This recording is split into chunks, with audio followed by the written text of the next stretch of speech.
Welcome to Talk is Cheap. Another week, another show. But first, have you noticed that I don't have a desk and all those other talk shows have desks? And we're going to find out why during this commercial. And then we'll be right back with this week's guest, Randy Adamsick from the Minnesota Film Board. And maybe he'll have some film for us. So don't go away. See you in a little bit.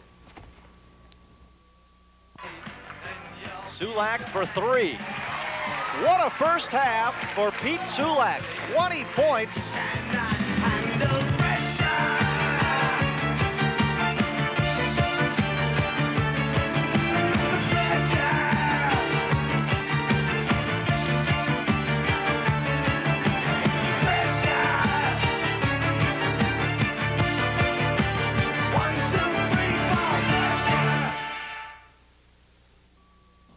So you didn't go away, and we're here, and you're here, so welcome to the show, Randy. Hi.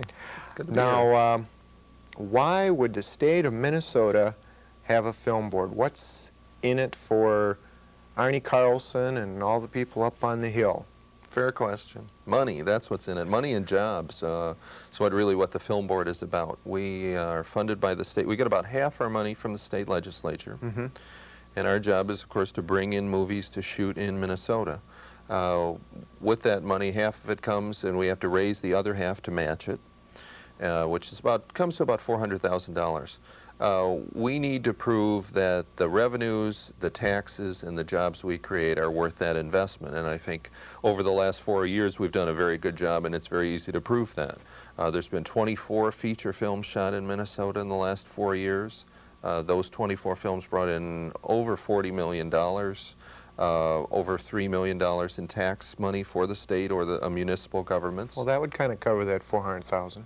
It's about 9-to-1 ratio last time I calculated. So that's it's a pretty good return on an investment, and that's what, I think that makes us a pretty strong and maybe one of the strongest, in fact, economic development programs for the state. So. Mm-hmm.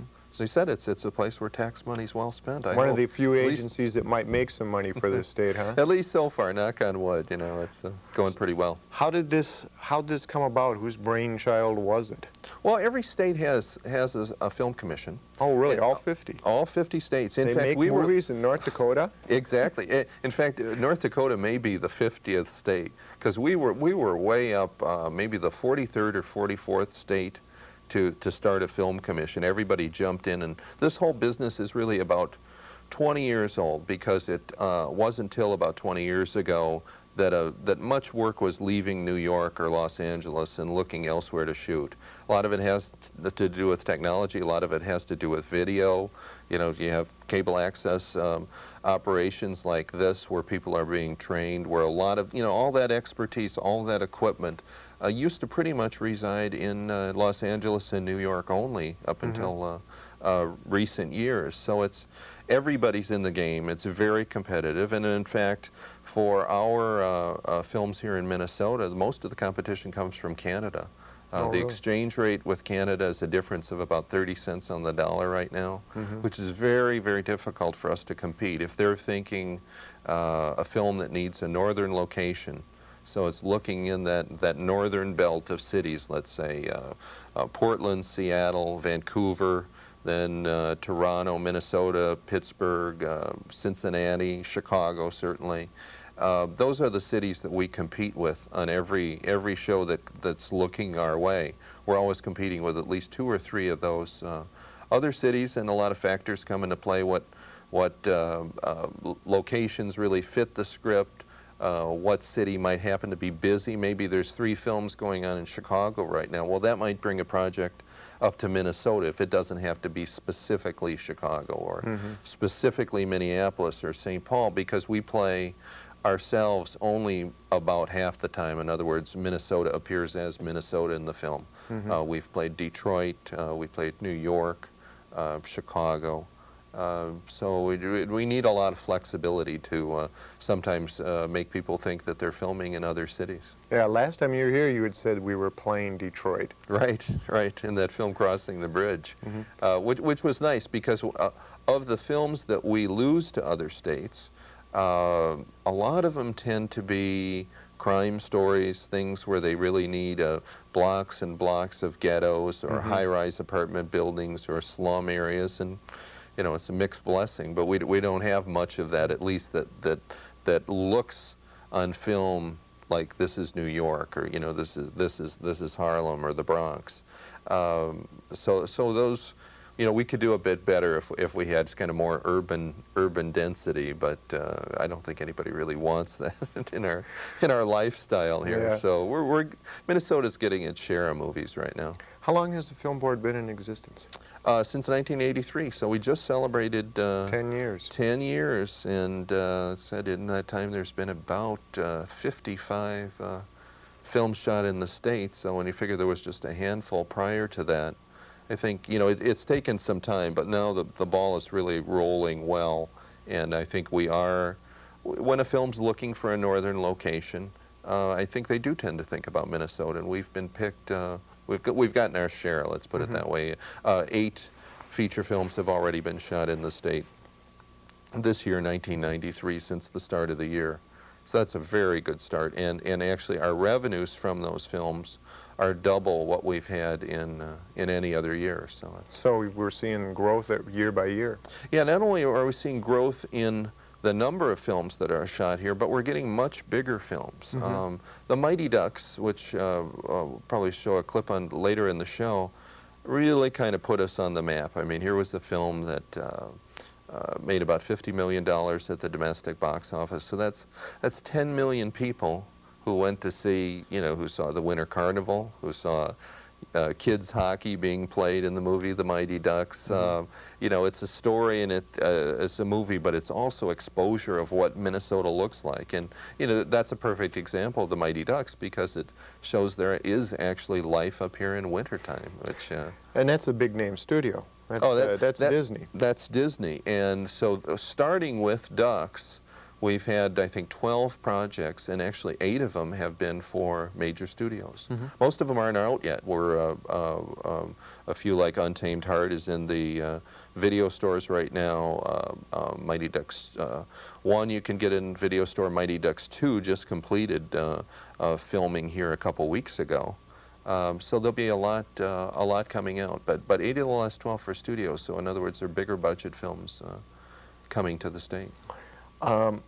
Going back in that 10 years, what other movies might people recognize names of, or has it been mostly recently that some of the bigger movies have been made? Yeah, that was our problem before Mighty Ducks, is that we were really in need of a hit. I mean, it all started, and in fact, one of the big early pushes to get the film board going was when Prince shot Purple Rain, which was back in '83. Okay. And actually, when you trace the history, one of the reasons they kind of hurried up at the legislature to get a small appropriation through so that there would be a film board in place for the filming of Purple Rain, which was our first major production. Then after that, that was 1983, after that we went almost, what was it, 9 years with only one other major studio production. We had a lot of independent films, but that was then This Is Now. It was made for Paramount about 1987, I think it was. But a lot of good independent films, like Far North that Jessica Lange made up in the Duluth area. Wild Rose was one that was shot up on the Iron Range. Had a movie of the week called The Comeback that Robert Urich starred in. But we were still, up until about 1990, only doing about 2 pictures a year. Come 1990, things changed, and we've been doing about 6 a year, and this year's 8, so business is good. Good. We're going to take a short break, and then we'll be back with more. Hi, I'm Dave Nyberg at the Community News Desk of OK Bye Bye. We've got a great way for your community organization to get a message to thousands of Twin Cities residents. Each week, the OK Bye Bye Show features news from around the Meredith Cable viewing area, meetings, fundraisers, special activities. Whatever the event, this service is free and open to any nonprofit group that's looking for more publicity. Just send your message to our White Bear Lake office, or you can fax us at 426-1300. We'll see you on OK Bye Bye. We're back. Now, before we took that break, Randy, we were talking about independents that have been made here in the Twin Cities. One of the first I remember that got any press was The Personals. Yep. Was that a film board project, or was that actually before it? That's prior to the film board. That was 1980, and that was the first independent film made in Minnesota that actually got national distribution. You know, it's this pretty charming love story, but what everybody remembers, it was all about rollerblading around the lakes. Actually, I think it was before rollerblading. It was roller that's right, skates. that's right. Rollerblading hadn't been invented yet. Right. It was roller skating, that's right. Kind of a boy meets girl thing in the Personals column was what it revolved around. But looking back at that now, you know, 13 years later, it really did seem like we were inventing the wheel at that point. You know, it was locally financed. All the actors were local. Bill Chopert played the lead with Karen Landry, who's now out in Los Angeles. Well, it was, you know, everyone was from Minnesota who worked on that film, and it was that experience and all those independent films. Now, unfortunately, none of them really made a penny, and that kind of slowed us down in terms of getting more work here. And what happened with the film board and what it really became aggressive in doing was not so much helping local producers raise the money, get their projects off the ground, but just go out to Los Angeles where most of the movie decisions are made and try and sell Minnesota as a location. So just the big difference of the 80s versus the 90s. In the 80s, most all the films had a strong Minnesota connection. It was Prince, Jessica Lange, David Burton Morris shot 4 films here, like Patty Rocks. But they were all projects that had, probably, frankly, would have been shot in Minnesota whether or not there was a film board. In the 90s, our 24 films, I think 20 of them are projects that could have been shot in Pittsburgh or could have been shot in Toronto, where the film board, I think, was much more active in selling Minnesota as a good place to make a decent film for a good price. What is basically the film board's purpose? I mean, you brought films here. Is that it? That really is it. We're really sales agents for 5 commodities here. Minnesota locations, and we have a much bigger variety of locations than most people in Los Angeles think. That's where we're very anxious, and we have a deal with Northwest Airlines to bring producers here just to take a look. We feel if we get them in the state, we're going to have a very good shot at landing the movie. We sell our acting talent, which is great because of the live theater scene here. Our crews are wonderful and really grew up on 25 years of making commercials. It's a very big town for commercials, the Twin Cities. Then facilities, which we got a big boost, of course, when Prince built Paisley Park Studio. And then the last thing where the film board really comes into play is just civic cooperation.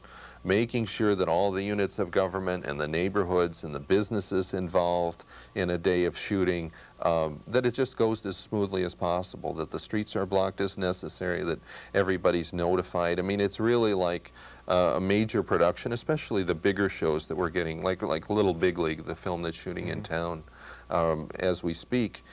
You know, it's like moving this big circus around town. And there's just a lot of logistics because it's there's probably about at least 20 trucks and about 100, anywhere between 100 and 200 people for every scene that is shot. So it's, you know, it can put a strain on a neighborhood if the right, you know, precautions aren't taken, and we don't want to burn out locations here. It's very important. We have too many one-of-a-kind locations, like, you know, in downtown Minneapolis or St. Paul, for instance, where if the businesses have a bad experience, they're not going to want to do it next time. So we really have to be careful about that, and that's really before a film comes, we're really the sales agents for Minnesota. When a film is here, we're working on those logistics and making sure everything goes smoothly. So it's kind of a two-part job. Beyond that, we do work primarily through the other organizations in town, like the Independent Feature Project or Film in the Cities.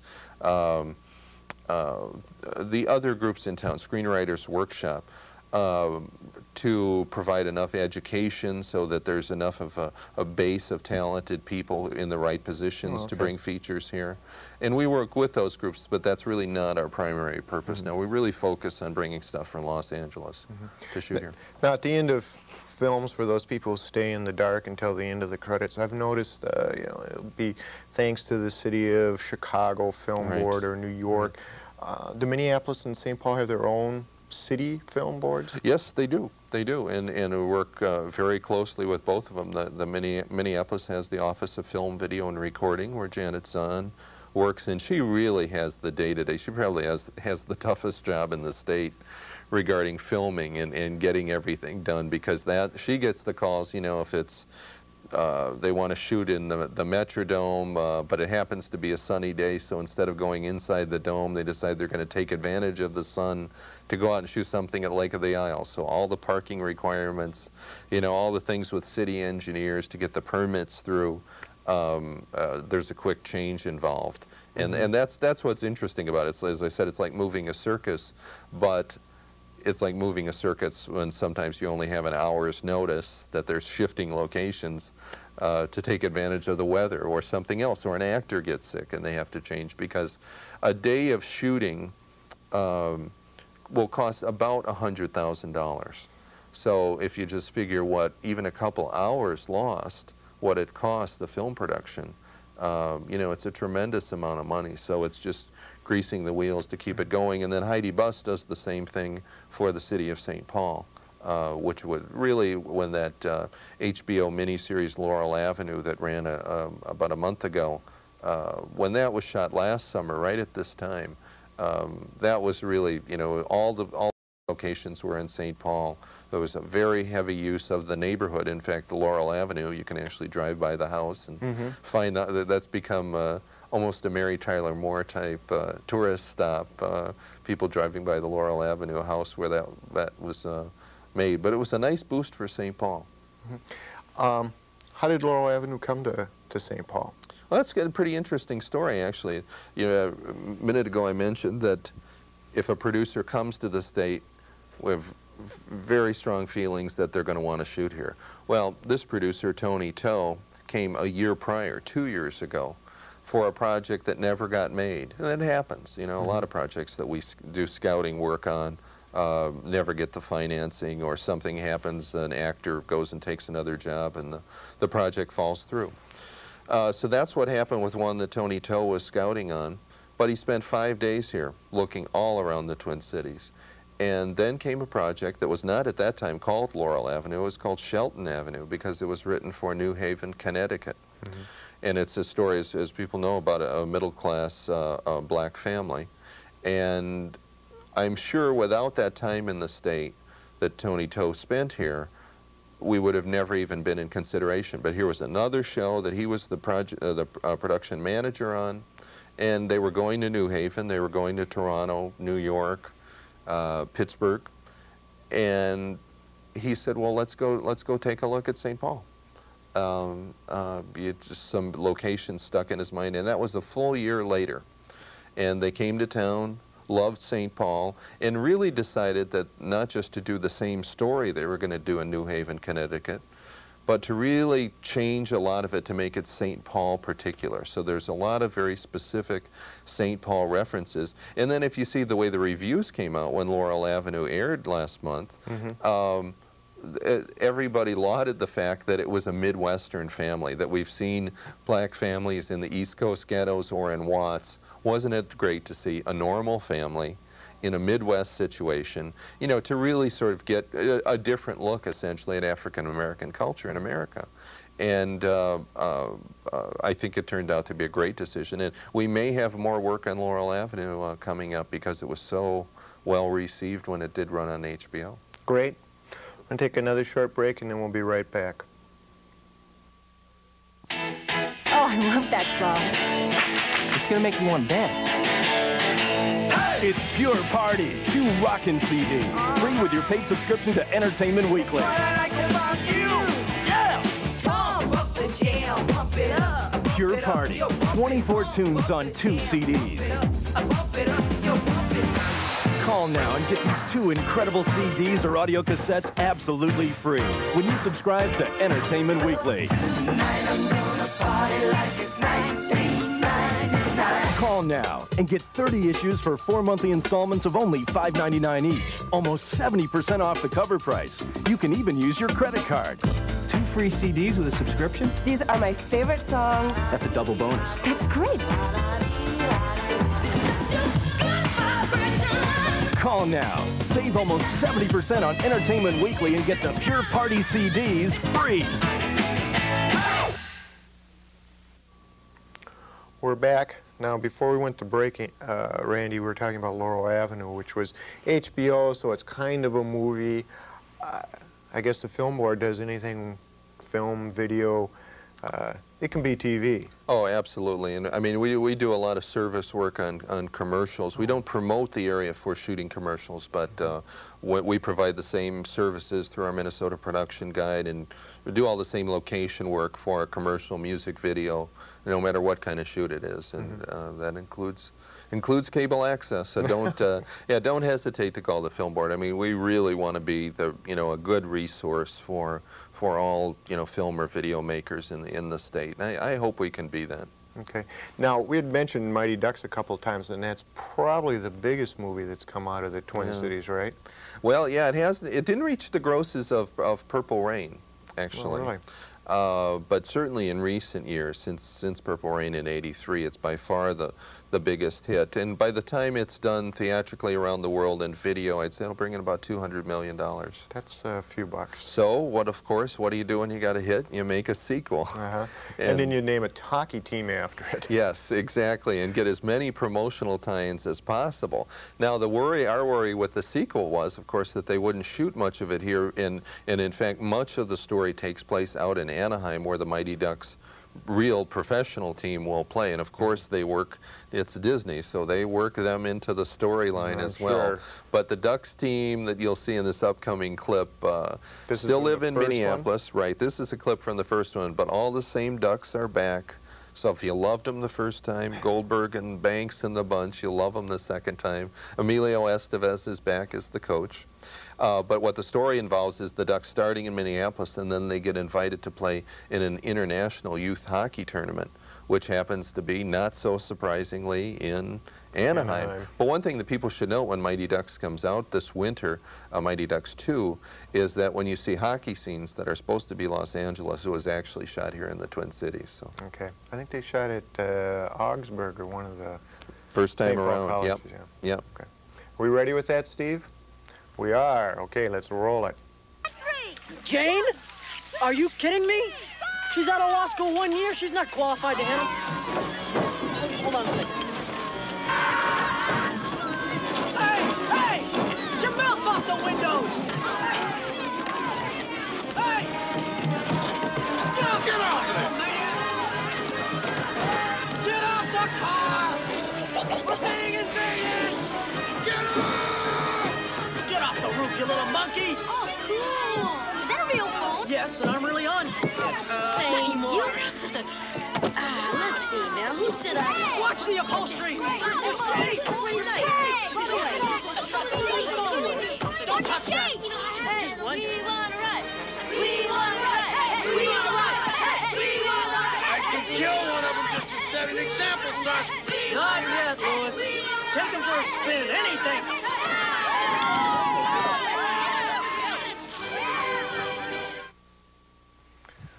Now, do you get to go out to any of While they're shooting filming? scenes? Well, Yeah. you know how it is. Filming is one of the most boring things to watch. I mean, Hurry up and wait. Hurry up and wait. You wait 45 minutes, and then they'll do a 30-second take, and then wait another, 45 minutes or an hour. So I usually only go out on the set if there's a reason to be there, if there's a problem or some reason I need to be out on the set. Yeah, that's a big misconception. People think I'm out, I hang out with the stars. Generally, I never meet the stars of the film. I work quite closely along with Kelly Pratt.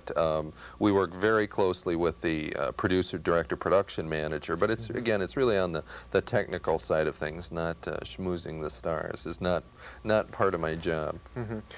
Now, earlier you were saying one of the 5 points of Minnesota is the local talent pool. Right.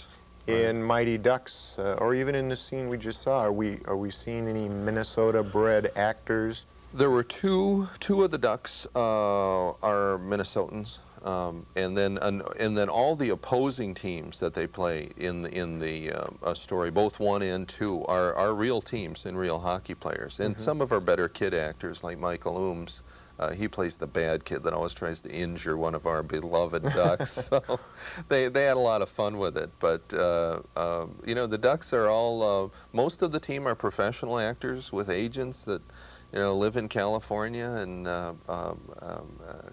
you know, come out here and actually had a pretty good time. I think it's been a good experience for everybody both times on Mighty Ducks. Now, Mighty Ducks, how long did it take to shoot here?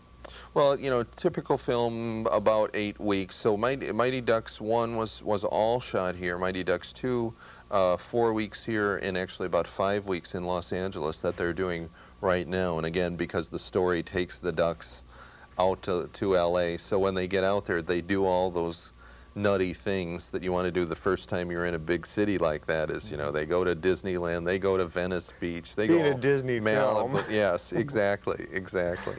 So they're not gonna miss a trick, but you know, it'll be a good twist. You got to introduce some new elements, and actually one interesting new character that's in the sequel Mighty Ducks 2 is Michael Tucker from L.A. Law as an important role. Okay. So is there a Mighty Ducks 3 coming? Well, we'll see what the opening box office weekend grosses are, and they really decide from that. The first weekend, you know whether there's going to be a sequel or not, essentially. Okay. You got time for a second show? You got it. Well, this is the end of the first one, and if you enjoyed it, you'll want to stick around for next week's show, where we'll be wearing the same clothes. And we'll do part 2 with Randy.